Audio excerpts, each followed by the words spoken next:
Paramashivoham.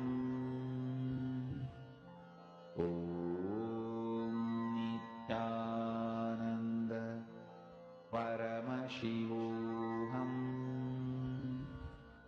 Om Nithyananda Paramashivoham. Om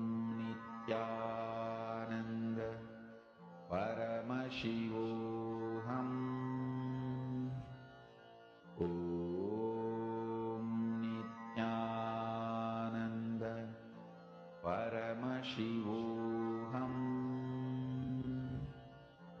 Om Nithyananda Paramashivoham. Om Nithyananda Once you have the darshan of Swamiji, share. Just share it in the chat. What type of darshan, what form of Swamiji did you see in the mirror? Very clearly, like an electronic screen, you will see Swamiji over there. Om Nithyananda Paramashivoham. You can post in the chat, share. How was your experience of seeing your reflection as Swamiji in the mirror? Paramashivoham. Om Nithyananda Paramashivoham. Om Which form of Swamiji Nithyananda you will see? How did you have Paramashivoham. the experience of Swamiji himself? How did he look? Was it some picture you've seen before, or was it completely new, a form of Swamiji that you had never seen before in the past? Do post. Whatever your experience was, whatever you were able to see, how did Swamiji give you his darshan as the Antaryami sitting within you, manifesting physically outside you as Swamiji?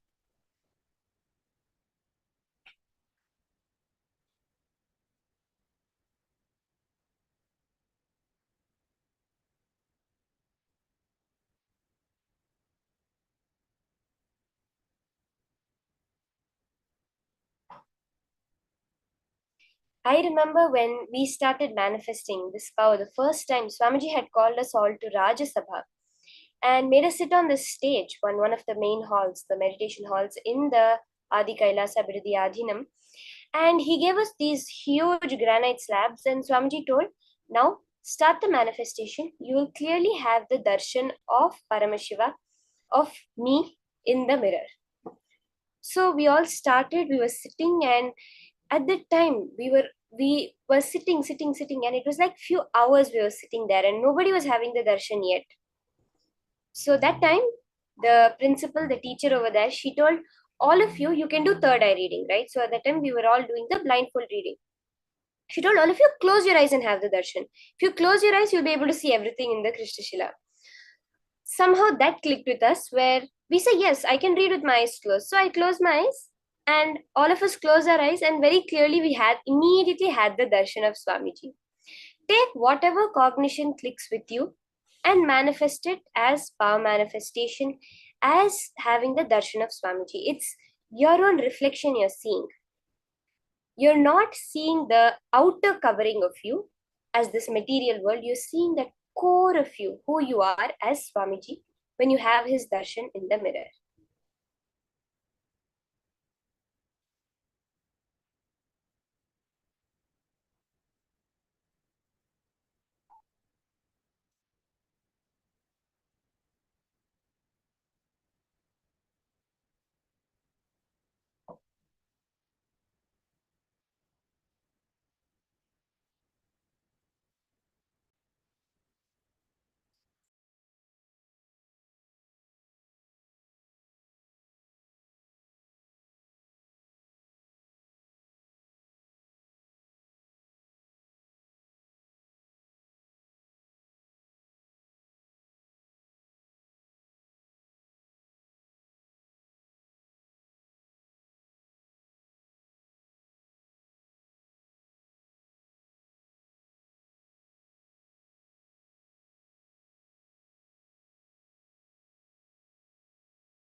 Now, once you've had that darshan of Swamiji very beautifully, we're going to be understanding. I saw many people posting how your understanding of what was Tantra was so different from what it actually is. Now, Swamiji is taking us to deeper levels of understanding Tantra and how we can apply it practically in your relationships. This is what the next session is going to be about. Listen carefully and do apply it in your life. At every aspect, make your life filled with Paramashiva. Let's now hear from Swamiji.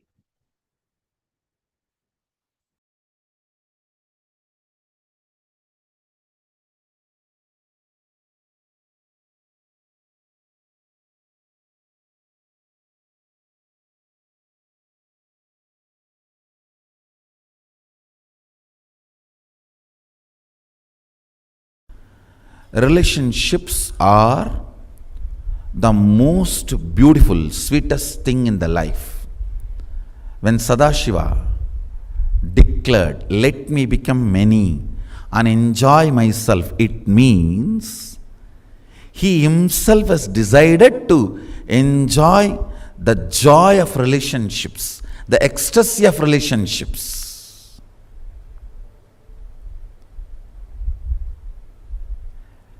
Whenever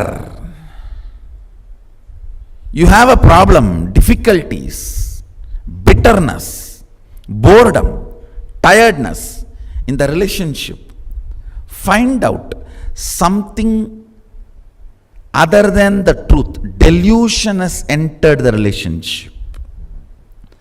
Relationship itself is not failure.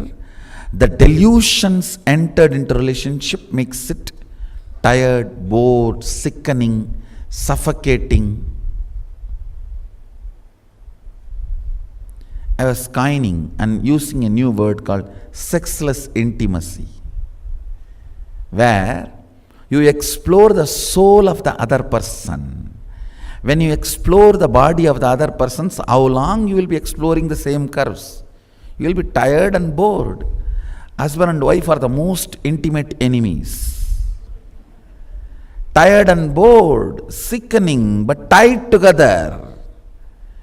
In Indian tradition, literally with 3 knots.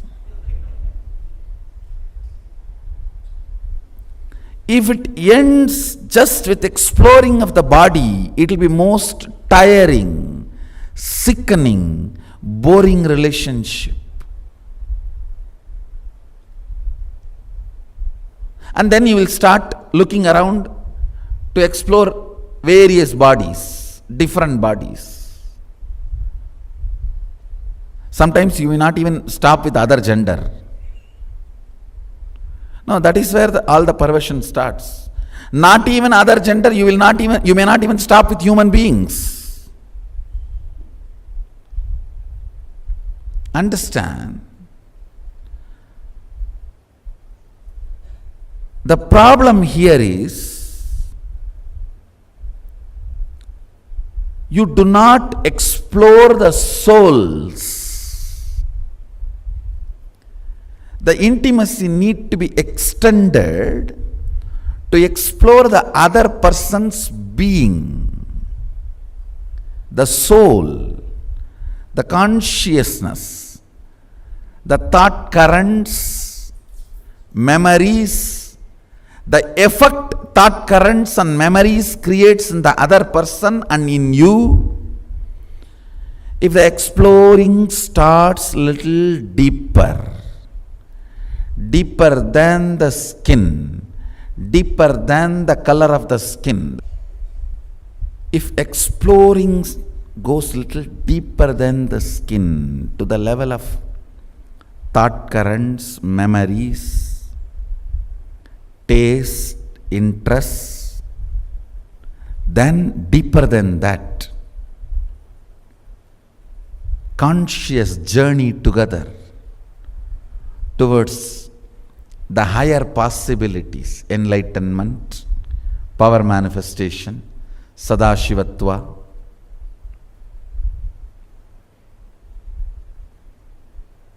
Then the taste and depth depth of the whole relationship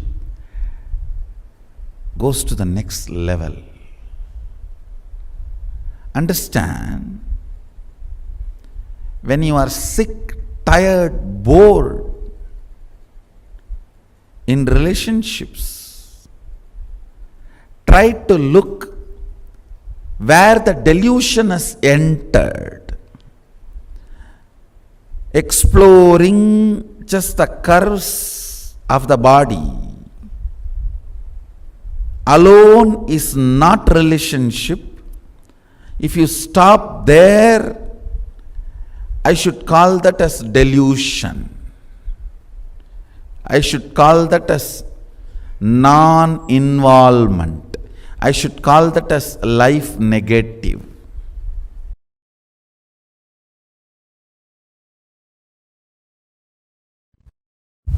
Understand? Sexual act, a man first feels physiologically pressured by the hormones.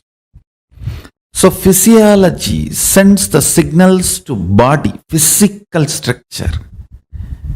So it starts responding, but psychology is not having enough life positive affirmation to be active. It does not have enough love. It only feels the pressure of physiology and physical components. So it is waiting to take revenge on the physiology and physical component the moment act is over. The moment act is over, psychology just takes over and pushes you in such life negative mood and feeling. Any action, whether breathing, thinking, eating, any action is expression of Shakti. Paramashiva Shakti. Listen.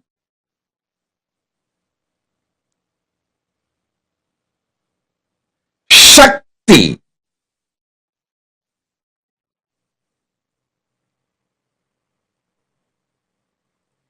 is embodiment of love. Shakti is embodiment of love.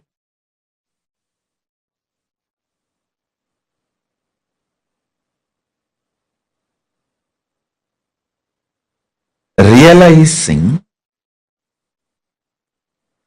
the love manifestation of your consciousness and entering into any action becomes manifestation of you, not manipulation of life. Listen, I will repeat. If you enter into the act of eating, knowing that it is because of your tremendous love manifestation, you are eating to strengthen your body, to celebrate life more and more. You will never manipulate food for taste. You will make sure food is always strengthening you. You will like, you will enjoy, you will be addicted only to healthy food.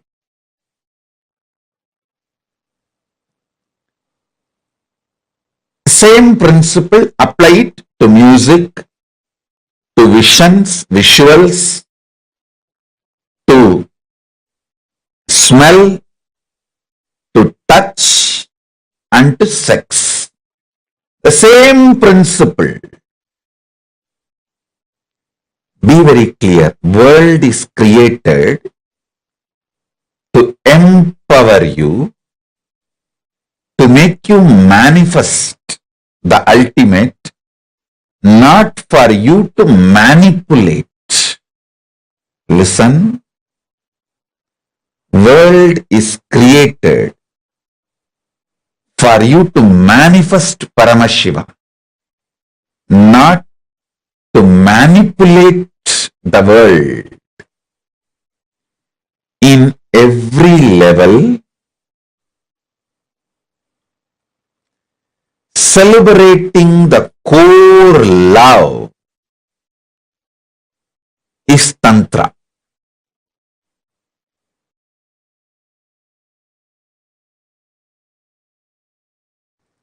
Tantra is consciousness-centered tradition. It is not body-centered, mind-centered, emotion-centered. It is consciousness-centered tradition.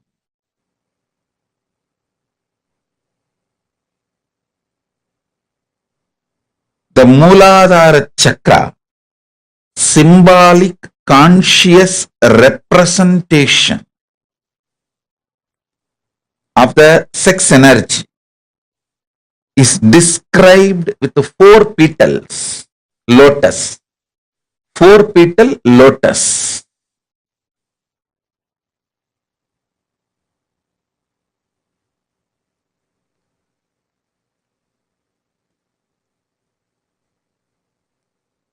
The 1 petal represents autosex, means enjoying your own body. Like even eating tasty food comes under autosex. Eating tasty food up to masturbation, whole thing falls under autosex. Enjoying your own body. The second is enjoying your own gender, same sex. Third lotus petal is enjoying the opposite gender. The 4th lotus petal is enjoying the whole cosmos, whole universe, having union with this whole universe. That's the 4th petal. Listen. Ardhanarishwara is the manifestation, represents all the 4 completion, fulfillment, the all 4 dimensions in you. When it manifests into the complete completion, you become Ardhanarishwara. Ardhanarishwara manifests in your body. I tell you.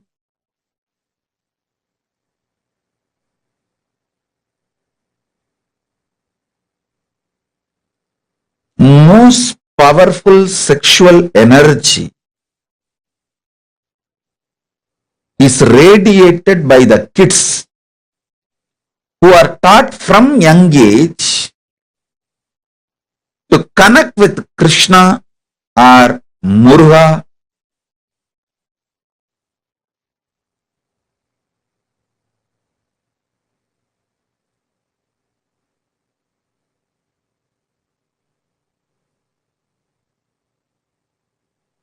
Understand?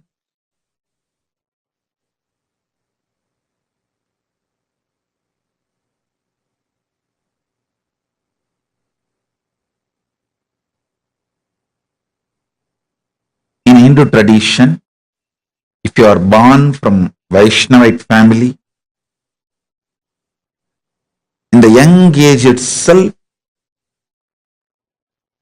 you will automatically pick up Krishna as your beloved if you are in the female body, if you are in the male body as a friend. Whether you are a male or female, you will develop some kind of an attachment, feeling connection with Krishna from the young age. Same way, if you are from Shaivite family, you will develop the connection with Muruga, Subramanya. The kids, male or female, who develop this kind of a fantasy centric, I'm using the word fantasy centric, which is very low and in a way even not completely expressing what I want to express, but the English has only the fantasy word. I can say that visually having union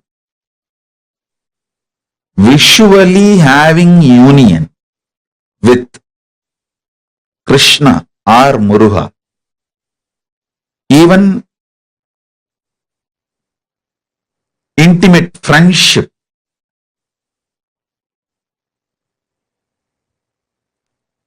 I have seen the kids growing up in a very traditional background,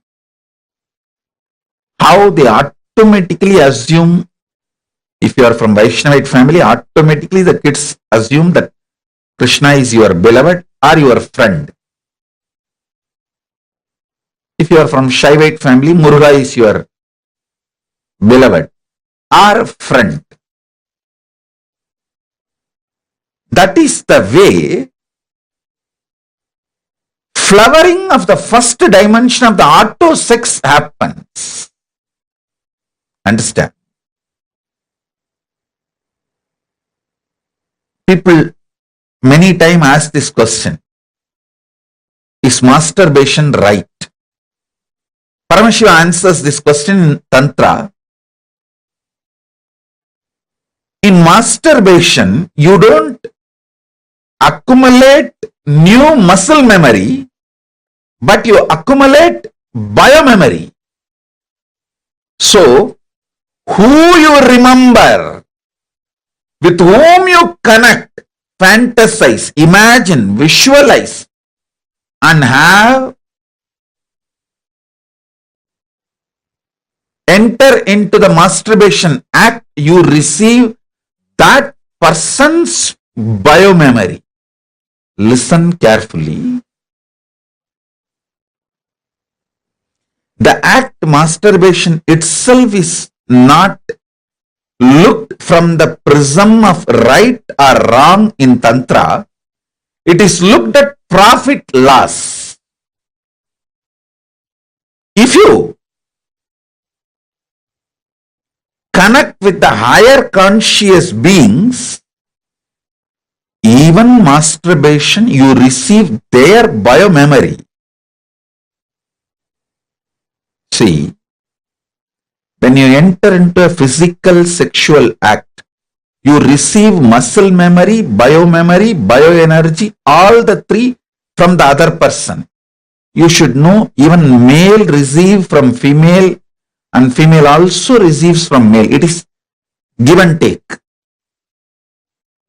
That is why if you have multiple partners, especially who are lower than your consciousness, you may have pleasure but not peace. You may have pleasure but not peace, because the exchange of muscle memory, bioenergy complicates and makes the inner space mess.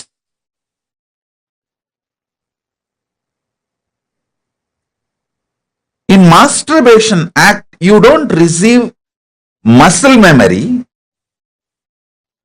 but you receive biomemory. So with whom you visualize matters. That decides whether your consciousness is going to raise. Profit loss calculation, not right wrong dictations. Listen. Tantra does not look at life as vidhi nisheda. It looks at life as profit and loss. It just tells you what can profit you and what can bring loss, and leaves the decision to you.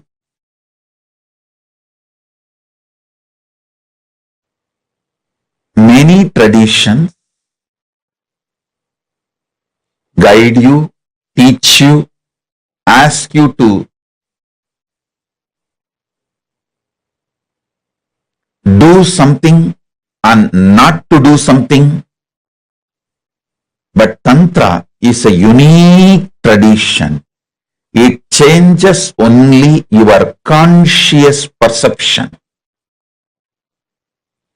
The way you hold you and the way you hold the other person involved with you in the sexual act and the way you understand the sexual act, only these conscious perceptions are changed.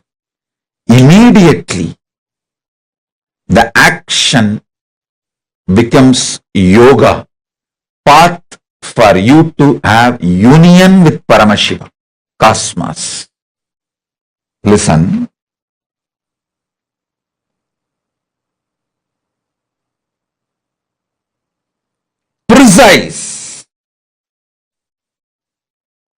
Precise truth. Precisely I am describing the ultimate truth.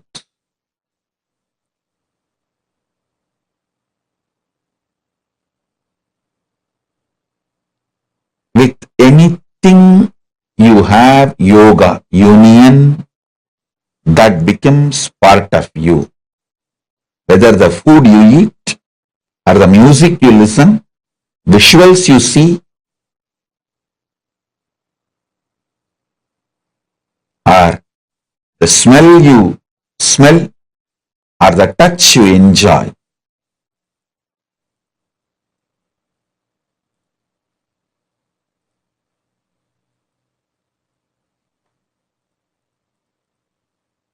Listen carefully.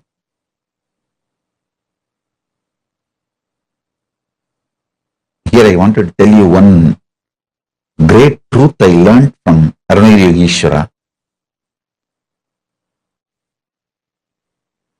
If you live with 5 rich people, associate yourself with 5 rich people, you will become a 6th rich person. If you associate yourself with 5 enlightened beings, you will become the 6th enlightened being. If you associate yourself with 5 people who are building body, doing yoga, gym, you will become the 6th person who builds body and doing yoga, gym.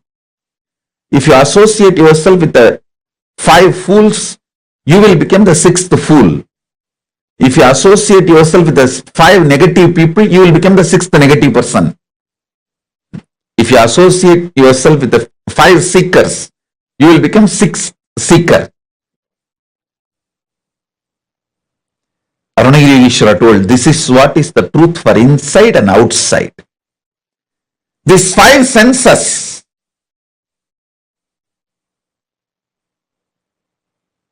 what they do and you associate yourself with them, you become the 6th of that. Whether outside 5 people or inside 5 senses. If your 5 senses are all the time seeking Paramashiva and you associate with those 5 senses, you will become Paramashiva. If your 5 senses are always seeking pleasure and you associate yourself with that 5 senses, you will always be the pleasure seeker. If your 5 senses are living Paramashiva and you associate yourself with that 5 senses, you will become Paramashiva.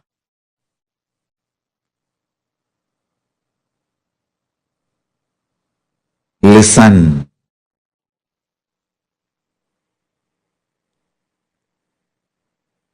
Tantra is all about making your 5 senses manifest Paramashiva. So by associating with your 5 senses continuously, you will become Paramashiva.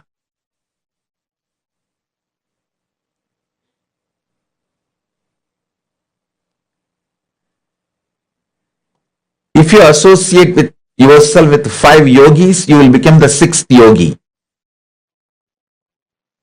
If you associate yourself with the 5 workaholic people, you will become a 6th workaholic person.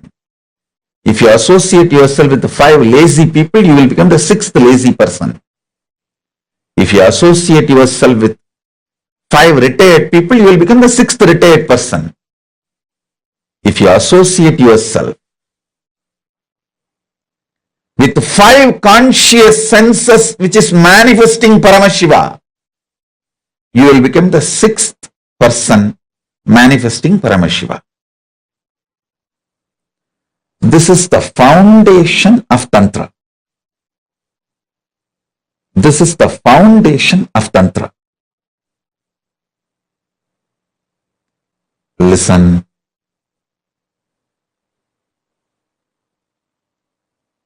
Constantly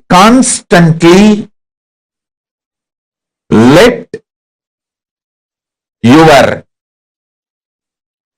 5 senses manifest Paramashiva.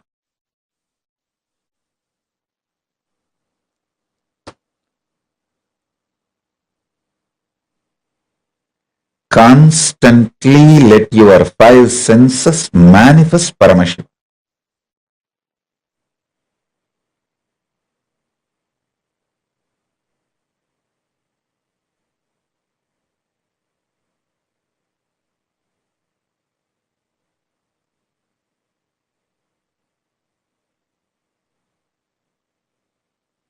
With anything you associate, you become that.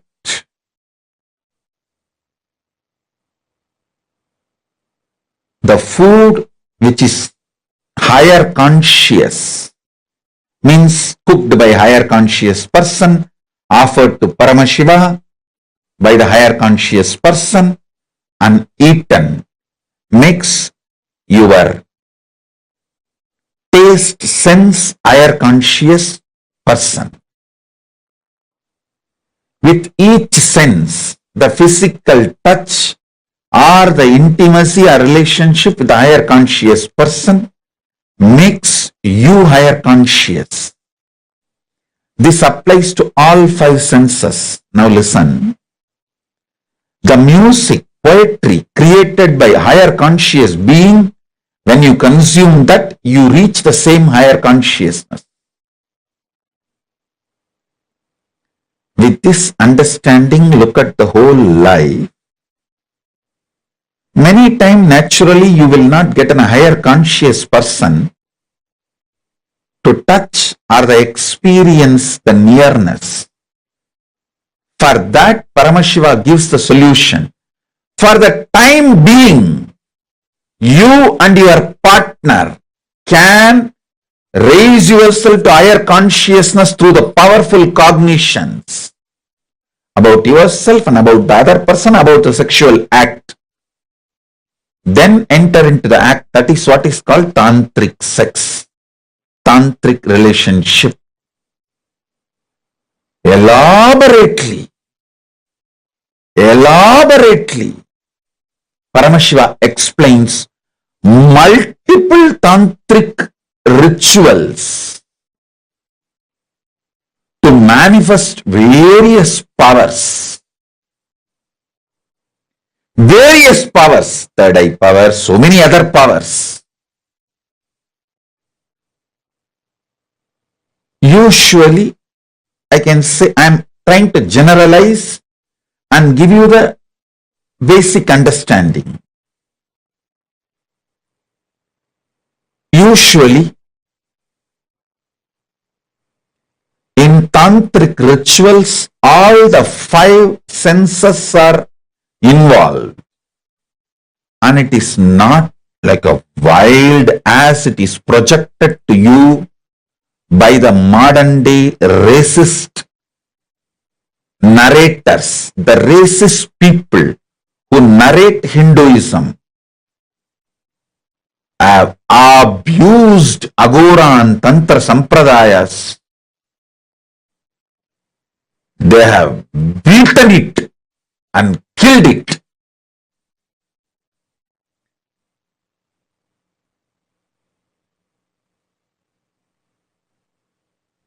And unfortunately, Hindus themselves fell for this divide and rule policy.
Nithyanandam.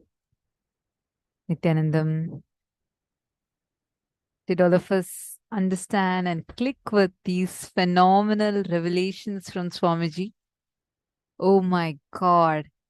To what extent Swamiji has answered some of the questions that we can never even, like, people generally feel so they don't even know who to ask or how to have these understandings. How many of you clicked with these concepts deeply? If any of you have any questions regarding this, please go ahead and post it. And how many of you understand how powerful if the cognitions, the ideas, ideology, and the person that we cherish inside is? How many of you are understanding the importance of that?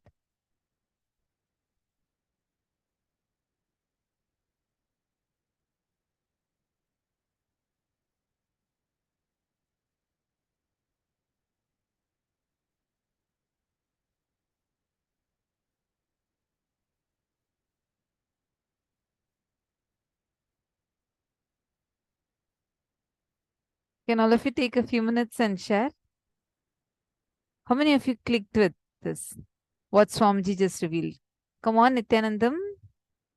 All the participants that are sitting here with us. How many of you got several clicks in the session?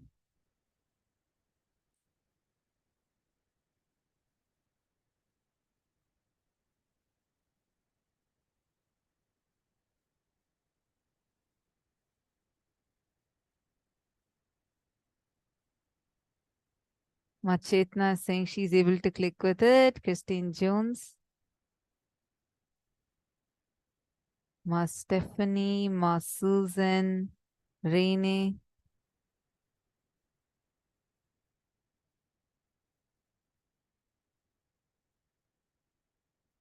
Okay. See, because now what we just listened to is something very, very, very important. Like something too important. Because just the understanding changing impacts the way we see. Simple example. When you eat, what you cherish inside matters.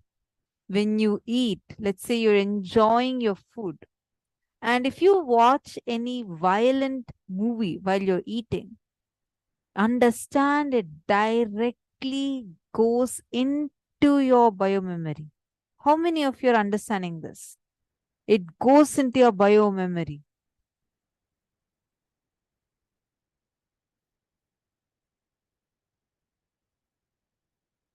Yes, Nithyanandam, Nadej, nice to have you here. Would be lovely if you could come on the camera. I request everyone to please turn on your cameras. Some of you are on cameras and some of you are off cameras.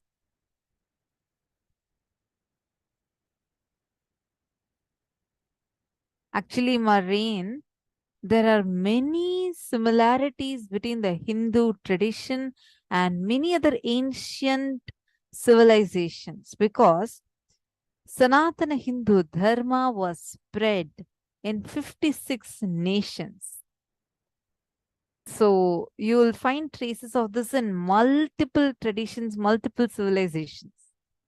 A lot of things would be common. Like, for example, there's a specific African tribe that worship Paramashiva, that worship Nandi. They have a very similar but slightly different name in their language. But they worship, like, you'll see the description, everything matching the same way. They also have jatas and they also follow these traditions. Because Sanatana Hindu Dharma was spread in so many different countries. Marine is saying, yes, there are old deities of Shiva in Africa and South America. True. Because Sanatana Hindu Dharma was spread in 56 nations. Okay, come on. I want to hear from all of you. What are the different understandings and clicks each of you had? And did you guys have any questions regarding this?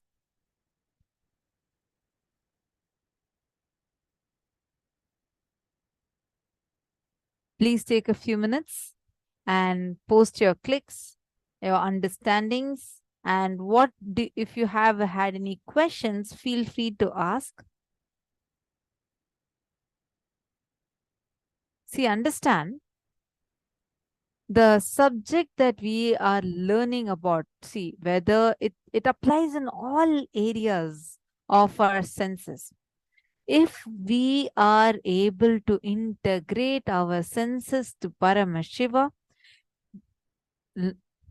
simply that Paramashivatva space will start manifesting.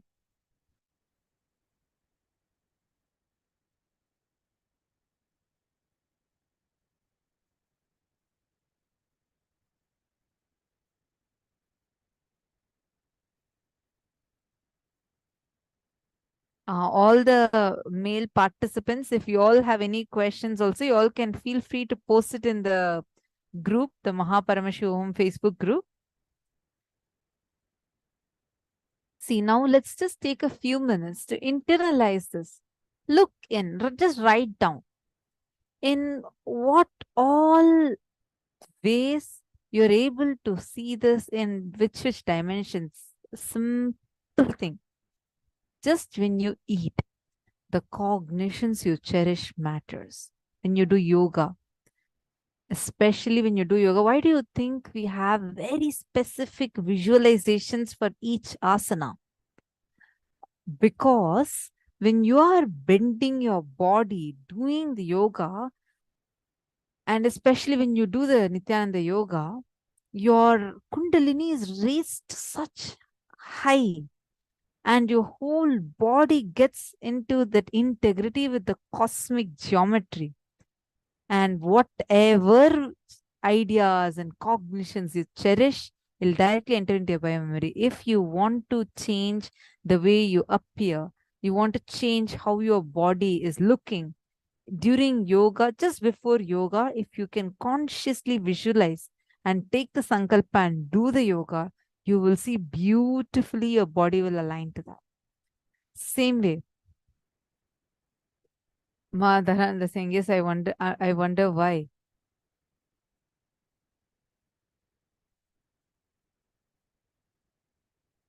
Madharananda, you're also posting. I remember Swamiji saying that sex with the higher being than you is accepted.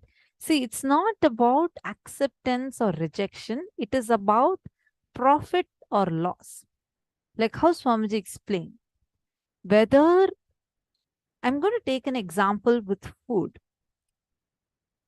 If you are, see, like how Swamiji explained, whenever there's something low conscious, someone of a lower consciousness, and if you enter into a relationship with them, it is like you lose energy. But what you cherish inside matters. If you are cherishing powerful cognitions, powerful truths, and you're in that high space, when your consciousness is high, and let's say you're eating food, it directly goes into your biomemory and raises you to the highest level.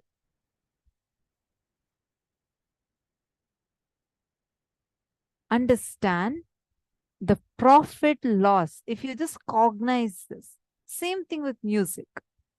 That's why whose music you hear matters.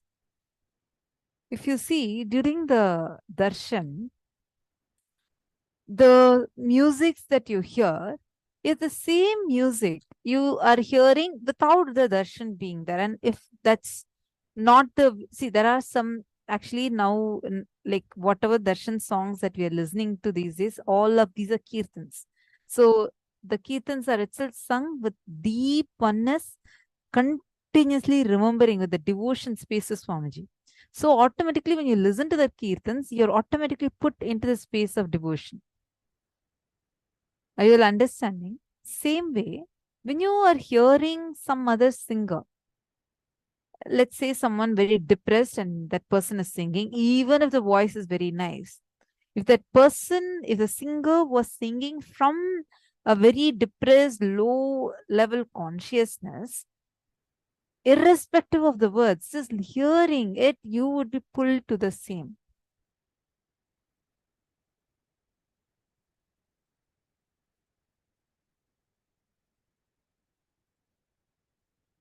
Rain is asking with sorry, I'm not sure what that means. Saying they steal people's energy like this using people's clothes. How can you stop people from tampering with your biomemory? Marine, first and foremost thing, wear kantamala. The kantamala that you wear will protect you from any sort of black magic. Anyone that wears the kantamala on your throat, every time you should never remove your kantamala. You can get the kantamala in any of our temples, Kailasa temples that are there.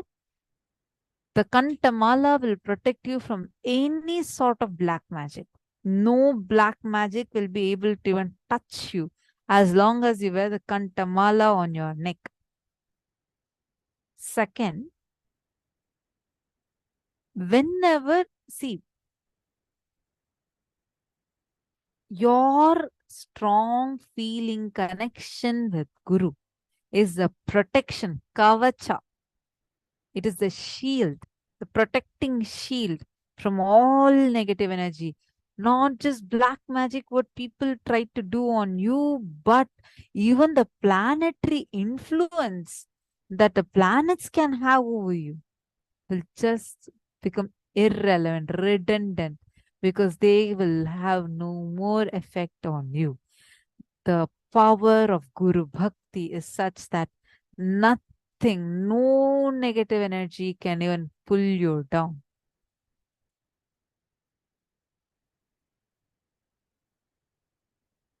Madananda saying, Swamiji mentioned that the rock music brings the lower vibration, unlike the music what Swamiji plays. Yes, Ma. Actually, the music that during the darshan songs, like especially the recent ones, most of these are all chosen directly by Swamiji. Swamiji actually sees which all mantras are needed for that initiation, and Swamiji chooses the music, which mantra will give what type of effect in our bio memory, which mantra will invoke our kundalini and channel it to what nadi. Swamiji does a thorough studying into it, and he picks the best songs, puts it together as kirtans, and gives it to us. I don't know how many of you know this. There are many songs, sometimes you even hear Swamiji's voice in that singing. Swamiji himself sings those bhajans and kirtans, and Swamiji gives us that, as well as Swamiji picks up these Siddha songs. And like if you see, when Swamiji is conducting the chakras or anything awakening, there's a specific song that Swamiji himself composed with specific vibrations of each of the chakras to be awakened. And he'll mention like each chakra, what is locked and what unlocks that chakra. Swamiji himself wrote that song and got the song recorded, and Swamiji is gifting it to us. And like this, every process, Swamiji is giving us like specific mantras meant for that process. That's why if you see, when we had day before yesterday, when we had this whole wealth completion and the darshan of Bhagavan Keshavarthamurti, where Swamiji had come as Mahavishnu, literally as Parandama and Paramashiva together and sitting. You would have heard the Swarnakarshana Bhairava song and specific mantra chantings meant for awakening that wealth dimension in you. Swamiji himself chooses these songs. Swamiji himself studies those mantras takes those mantras and gives it as songs and ensures that it's played for us along with the darshan. He ensures so that through every sense we experience that ultimate oneness. See, the moment we use the word oneness, we all think oneness to be something like a one thing. No, oneness with what you're experiencing, oneness that also matters, right? Like how you experience that oneness, where your kundalini is getting channeled. See, once Swamiji blesses you with that consciousness. For example, yesterday, the health, the songs that we listened to during the darshan, it is all directly Swamiji has gifted it to us to make sure that it directly penetrates to our bio memory and supports in the healing. How many of you felt so rejuvenated after yesterday's darshan?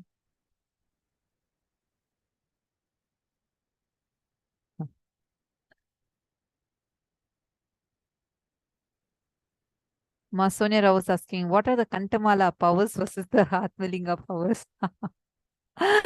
Ma Sonia, see, first thing, Kantamala is like it's full, it's like lifetime, you should just be having this. It's a life savior, protector, and just having Kantamala on you. See, I see some of you who are not having Swamiji's dollar. Please make sure you are having it. Swamiji's dollar also should be there on your Kantamala. If it has fallen, broken or anything, make sure you fix it back or get a new Kantamala from the local Kailasa temple and wear it. Kantamala will be like continuously. See, the Shiva Mula mantra should be continuously chanted by us. Every moment you need to keep chanting that Shiva Mula mantra. So Swamiji energizes the Kantamala, the Rudraksha and the Kantamala with that mantra. And so when the moment you wear it, it's like it automatically gets activated and it keeps vibrating that mantra in your throat continuously. And second, it's like a insurance, like a cosmic insurance that you're having. And see, normal insurance comes after your death. Cosmic insurance protects your life.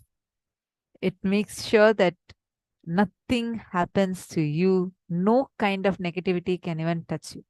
Atmalinga is like a Paramashiva in your pocket, like literally him with you, and continuously he'll be available to you through that. Atmalinga also protects, but wearing Kantamala is too important. Because many times you move your Atmalinga, you can remove your Atmalinga and keep it aside. Kantamala will have to be it's Kantamala, means the mala that's sitting on your Kanta, the throat. So it has to be continuously there.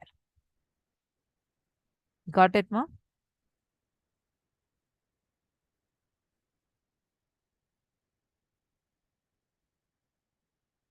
Oh, Madhanananda, you should get a proper Kantamala.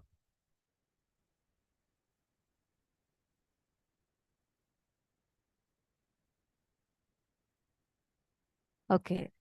So now let's all enter into power manifestation.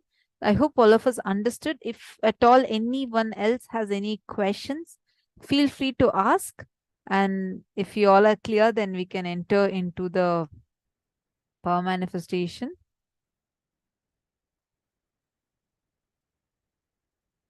Satyojata Shiva has posted. Swamiji says Guru is the Shubhagraha.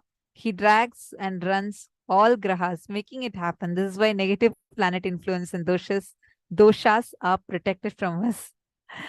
Absolutely, that's so sweet. Actually, Swamiji says, even when any kind of like negativity tries to affect you, it won't be able to touch you. I've heard from like a Malaysian, she was saying that there in Malaysia they had these bomos, and bomos are like black magicians, and she had some black magic. Someone put black magic on her or something like that, and it was affecting her life in a very negative way. But from that time she put the Kantamala, literally like she just suddenly felt someone like who was choking her just left her neck, like literally. And she said suddenly all the negativities just disappeared.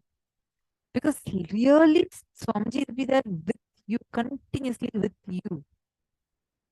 She actually had a very powerful experience, something where she went to the temple, Swamiji's temple in Malaysia. And the moment she entered there, she actually could feel something leaving from her. And from that day onwards, no black magic could touch her.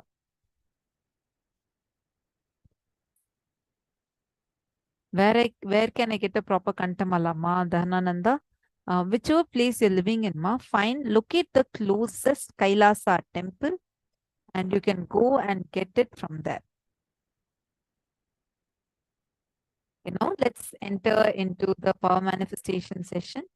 And male side, what are the questions you all are having? I request you all to go to the Facebook group and post.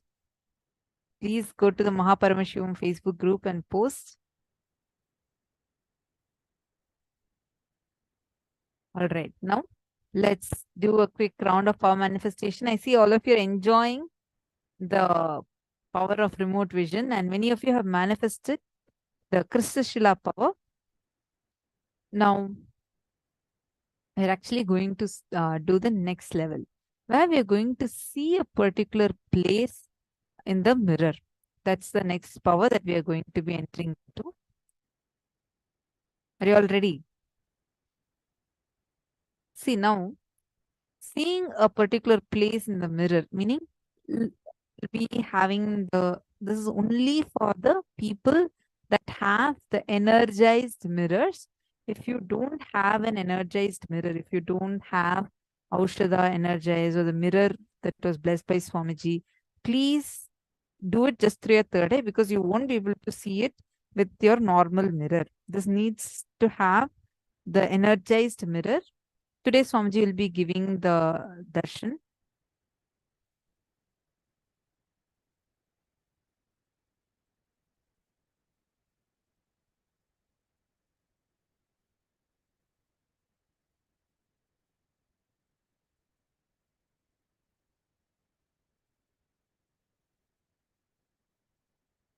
Actually, first time when Swamiji had initiated us into this power, oh my God, I remember this so well.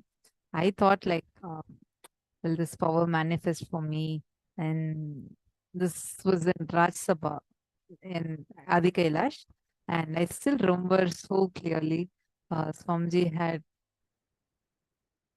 called all the Balasins to the Rajya Sabha and initiated us into this power, where Swamiji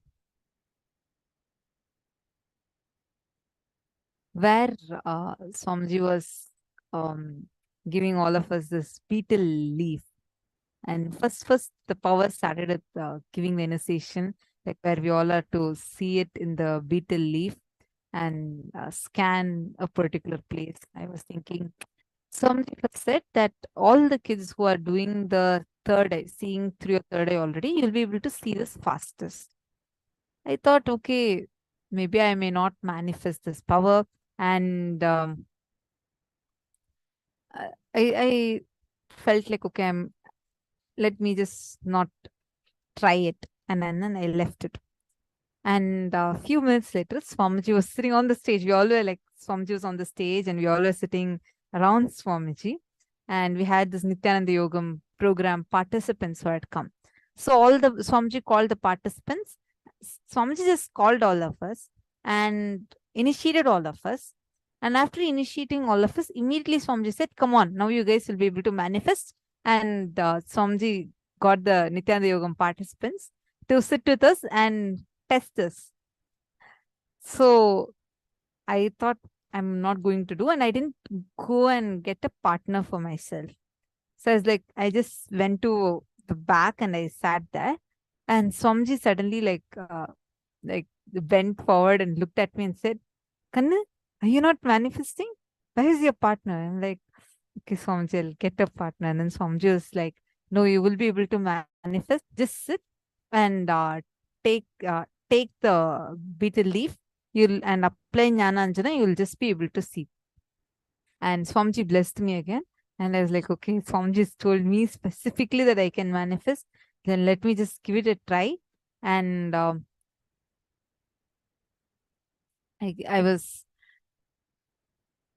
went, Swamiji called one Nithyananda Yogam participant and made her sit near me.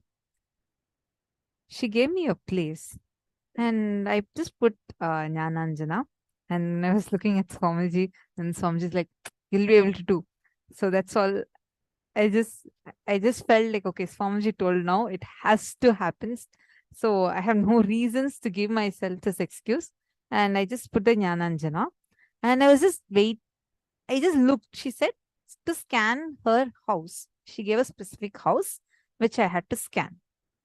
I was looking, all of a sudden, like how if something reflects, how it look, right? Like if there's some, like for example, you have like, see, when you apply the Jnana Anjana, there's a reflection, how it look on it, right?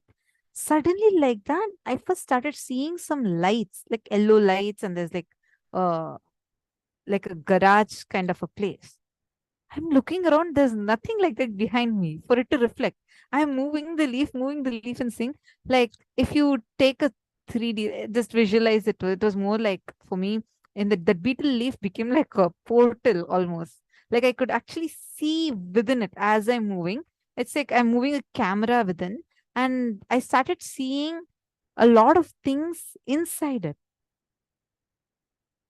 Is that is it Shweta's mom? Ma Vaidegi. Ma Sarita. Nityanandam, nice to have you here. Yes, come and sit down. If you can get your two kids, get them both also and sit down. So I was, then suddenly it just started appearing. I was like, wow. I mean, I was not shocked because that's the power Swamiji initiated us into. It was just too good. Like when I was seeing, then slowly, the quality suddenly started increasing. Like it looked so, it was so real. And just we were able to like zoom in and see any specific thing. Like I was able to see up to a Sharpie marker kept on a table right under a lamp, like that level clearly. It'll be visible. Just sit right now, apply the Aushadha and connect with Swamiji, chant the Mahavakya, just look at it. You'll just start seeing it. It'll just start appearing for you. So now let's all manifest.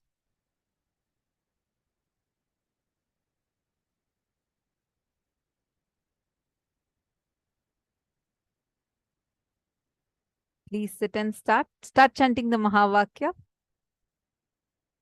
Masarita, you should get Shweta and Arvind and all and sit with them and also manifest. Om Nithyananda Paramashivoham. Om Nithyananda Paramashivoham. Om Nithyananda Paramashivoham. Om Nithyananda Paramashivoham. Om Nithyananda Paramashivoham. Om Nithyananda Paramashivoham. Om Nithyananda Paramashivoham.